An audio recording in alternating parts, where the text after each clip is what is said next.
сол жаңағы жидкий биогумус. Настроение зор. Құйып ішіп көреміз бе? Ассалаумағалейкум Қазақстан елі. Міне бүгін Оңтүстік Қазақстан облысы Қазығұрт ауданында керемет семинар өткелі жатыр. Данияр ағамыз бастаған қарлығаш тәтеміз, қарлығаш әпкеміз, яғни Оңтүстік Қазақстан облысының түкпір-түкпірінен келіп жатқан қонақтарымыз бар. Оңтүстік Қазақстан облысы Қазығұрт ауданында үлкен семинар өткелі жатыр. Данияр ағамыз. Настроениеңіз қалай аға? Настроение зор. Бидайды біз ешқандай химиясыз, Құда қаласа урожайымызды жоғары қылып аламыз деген ниетте.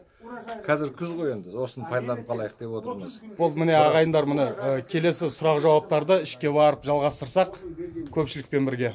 Мынау атқаны полияға шашқанға жақсы екен. Аста дөңгелек істесе болады.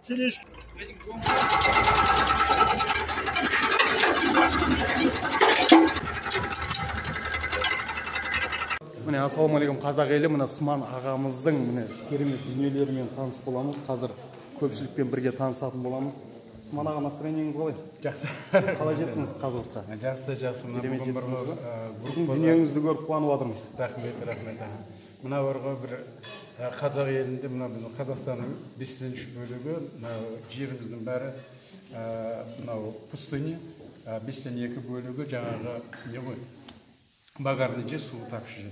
Сондықтан да анау сулы жерлердің көбісі қазір химиямен әбден уландырып жарамсыздық жаратқан. Сондықтан да қазір осы табиғи органикалық удобрениемен сол жерді құтқару керек. Соған біздің препараттарымыз жаңағы микроорганизм биогумус сұйық түрі, ішінде микроорганизм бар. Солардың барлықтары мынау жерді 3 жылда восстановить етеді, қайтадан қалпына келтіреді. Сондықтан да біздің осы жерге келіп, елімізге жеткізіп отқан осы хабарлар сіздерге рахмет. Осындай елге таратып, осындай білімді, осындай жаңалықтарды жеткізіп отқан. Міне көріп тұрғандарыңыздай міне Япониядан оқып келген Сман ағамыздың керемет дүниелерімен таныс болдық. Толық ақпаратты қазір біраздан соң көретін боласыздар.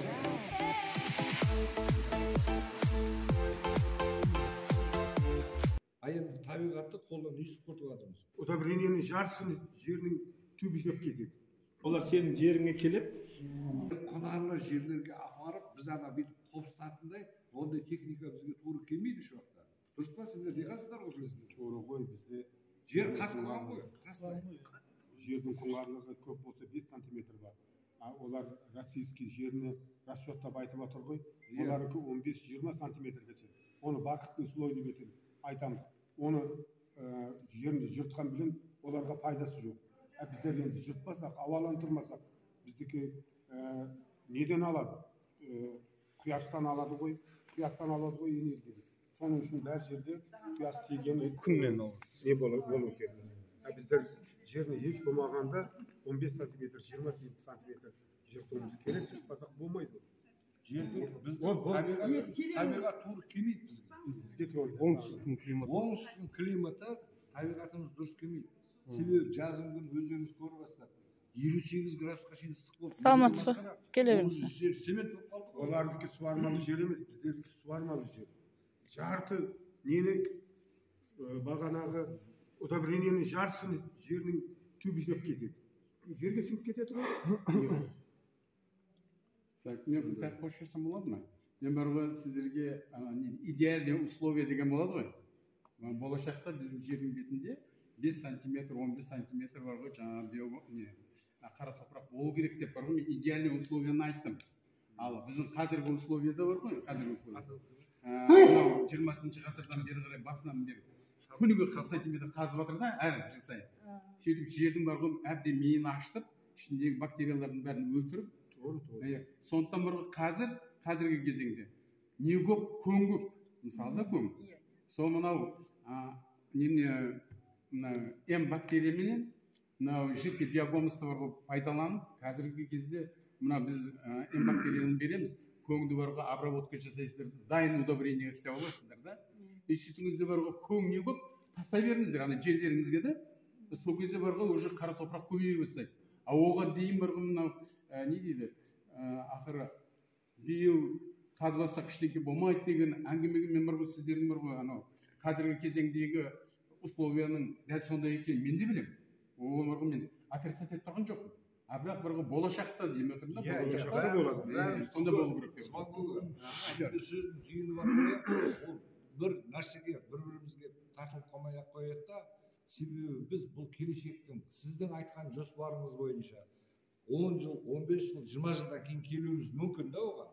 Бірақ есептеп қараңыздар, осы 3 жыл, 4 жылдың аралығында әшейін жер астында құдық суымыз бар ғой, соның өзі 2 метр жерге түсіп кеткен ол. Себебі, Құреке, мен айтып жатқан себебім, міне мен кеше Құрекеге не бердім, интервью бердім. Менің әкем айтады, балалық шағымызда Қазығұрт тауының түбінен жаяу жүруге қорқатын едік дейді. Себебі ну орман болатын еді дейді. Ненің аңның любой болатын еді дейді. Қолға қару ұстап сондай заман болған уақытысында дейді. А қазір Қазығұрттың басында даже қар да қалмайды ғой, байқабасыңдар.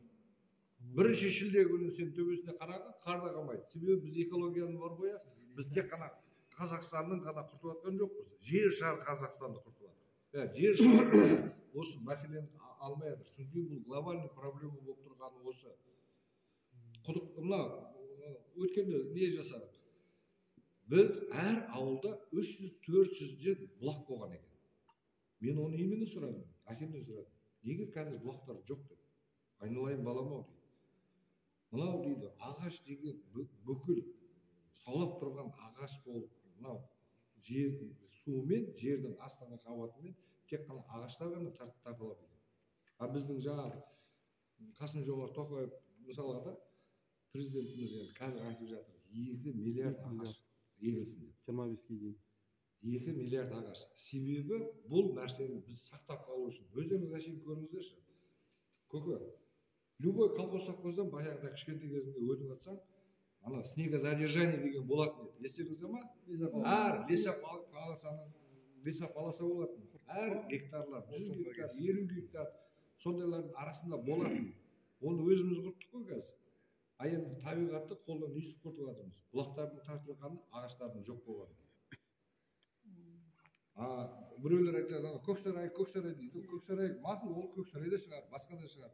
А бірақ біздің негізгі қазір мақсатымыз оған түбегейлі жетуіміз керек біз. Біз бала-шағамызға тастап кетуіміз керек. Ол мынау жаңағы северный вариантпен бүйтіп әшейін қопсытып біз егіс аламаймыз. Себебі жаңағы гумус деген не дейді? Гумус деген шірінді қабат екен. Латын сөзінен алынған гумус деген сөз жердің шірінді шөп, анау-мынау жапырақ бір нәрселердің шірінді қабатының слойын айтады деген әшейін. Гумус дегеннің сол екен. Жер құнары деп атқанымыз сол біздің. Ал осы құнарлық бізде жоқ болғаннан кейін осында не болып жатыр, шөл болып жатырмыз қазір. И барлық жерде сондай болып жатыр. Жаңа Сман көк айтып жатыр ғой. 5 ненің жаңа не дедіңіз? 2% қалып дедіңіз ба? Жер бетінде 50% қара топырақ жоқ уже. Жоқ. Бұны бар ғой, Садгуру, Индияның дана кісісі бар ғой. Сол кісі айтып отыр.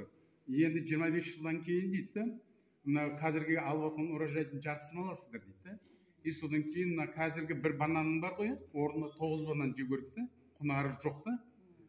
Сондықтан қазіргі кезде мынау оңтүстік полюстер ер мұздар қазір Американы, Қытайды басып қалады да қазір. Ал содан кейін мынау аштан неғылған адамдар уже 9 миллиард болып, ал урожай жартақ болып тұрса, құнарлығы 9 есе аз болса, ол қандай заман болады? Сондықтан қазіргі біздің бар политический бар ғой, бүйтіп жатқандарымыз бар ғой, оның қасында ойыншық болып қалады. Конечно. Сондықтан бар ғой, қазірден бастап мынау Қазақстанның жерін бар ғой, құтқаруымыз керек. Сондықтан бар ғой, соған әрбір қазақ соған әрекет жасауымыз керек. Әр қазақ есігін алдында хотя бы. Омаров Сапархан жаңа министр қойды ғой Қазақстанда. Сол кісінің несінде твиттерінде жазылып тұр.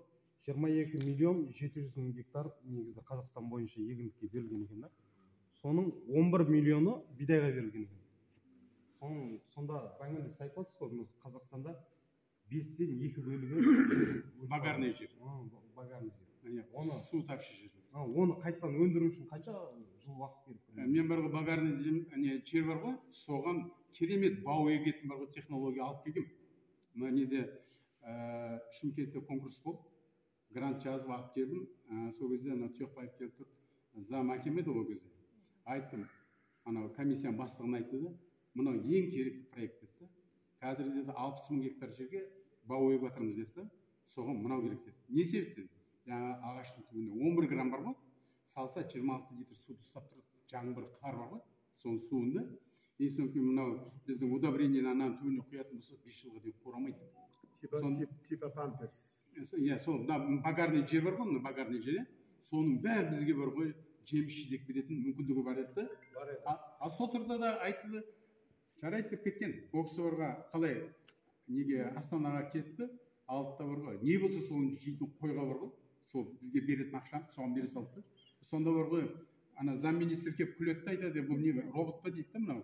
Не болса соны жейтін қой. Адамға бар ғой, миға сыймайтын бір проектілер бар ғой, жаңағы. Писет, апресет, жеу керек та оларға. Елге пайдасы жоқ, басқа жоқ. Енді оны жамандаған бесполезно.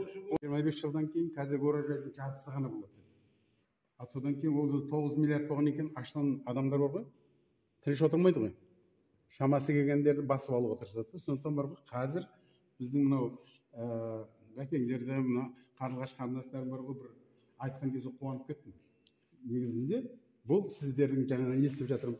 Мына жерді құтқару 3 жылда құтқаруға болады мынамен да. Сөйтіп бар ғой, жердің жаңа қара топырақтың 50% уже дүние жүзінде жоқ болған уже. А бізде соның анау жерді бар ғой, қалай 40 сантиметр қылып аударған кезде бетіндегі шуачан, бетіндегі мына полезный бактерия бар ғой, жаңа қара топырақтың бәрін ана ДНК-сына дайындап беретін. Соның барлығын бір жойып, біз астына тастапты. Астында оттегімен демалмайтын бактериялар бетіне шығарып өлтіріп, жерді өлтіреміз алдымен да. Сөйтіп барып егін егемізді. Сондықтан бұны тоқтату керек. Себебі алдыменен бір мына жердің бетіне қара топырақ бар ғой. Сол кем дегенде 5 сантиметр болу керек. 6 сантиметр болу керек. 15 сантиметр болу керек. 15 сантиметр ол керемет болады. Сонда бір бесін бір сырып егінеге беруге болады. Сондай. Сондықтан да қазіргі мынау сіздер барлықтарыңызда егіні содан барған нан жеп отырсыздар ғой. Сондықтан да сіздер бізге көмектессеңіздер, біз сіздерге көмектесеміз. Сондықтан барған қазір стакан берейін. 7 машина тұр үстіне навоз қойдың қиындысы болған. 30 мың теңге дейді. Көке анау мынау жаншен 28 дейді. 2 машина аламын, 3 машина аламын, сен көп 25-тен дейді. Мысалы үшін біздің ауыл әлі полный химиядан кетті. Азот бере алмаймыз. Неге десеңіз, азот береміз, ерте көктемде помидорымыз, біз болгарскийді капустаны артамыз, Астанаға барғанша артылды. Шешем ағып кетті. Сен айтып едің ол маған да анау боқтайды. Алатын өнімінде мықты болады. Мысалы үшін Европа мемлекеттерінде биопродукт дейді, биоөнім дейді. Ол біздегіде барып, лабораторияға барып, әкелген помидорыңды сойып, ішін көріп, азоты бар екен болмайды деп айтпайды. Олар сенің жеріңе келіп, 1 гектар ма 2 гектар жерің болса, сол жеріңнің анализін алып тұрпаңын.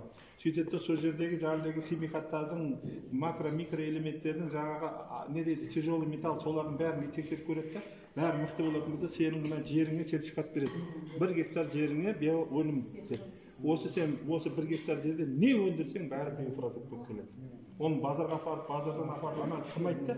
Европаның мен оны немістердің бір несі болған фирмалар, солармен біраз жұмыс істеп, әзір олар біздің Қазақстанда именно биоөнім, биопродукт жайында солар азыр нелердің өздерінің разработкаларын, өздерінің методикасын ұсынып жатыр да. Соны айтайын дегенім. Енді мен бұл жерде анада да айттым, бір жылдан асып қалды азыр неғып жүрген. Бұл біз 2017 жылы Тито Фигер Николаевич деген кісі болған, орыс кісі Тито Фигер Николаевич деген. Сол кісіменен бірге жұмыс жасап 2017 жылы ғылым фондынан біз 72 миллион ұтып алғанбыз. 72 миллион алып, завод салып, Чымкентте адмен заводы бар, мынаны өндіреді. Бұнда емес, біздікі биоэко-гум, биоэко-мин деген екі продукты. Биоэко-гум бұл жапырақтан беретін сұйық, биоэко-мин деген бұл мына не, циолит, обогащенный циолит дейді. Тауда бір сондай не бар, майда көрсеңіз шағал сияқты ауыр таудың несі енді.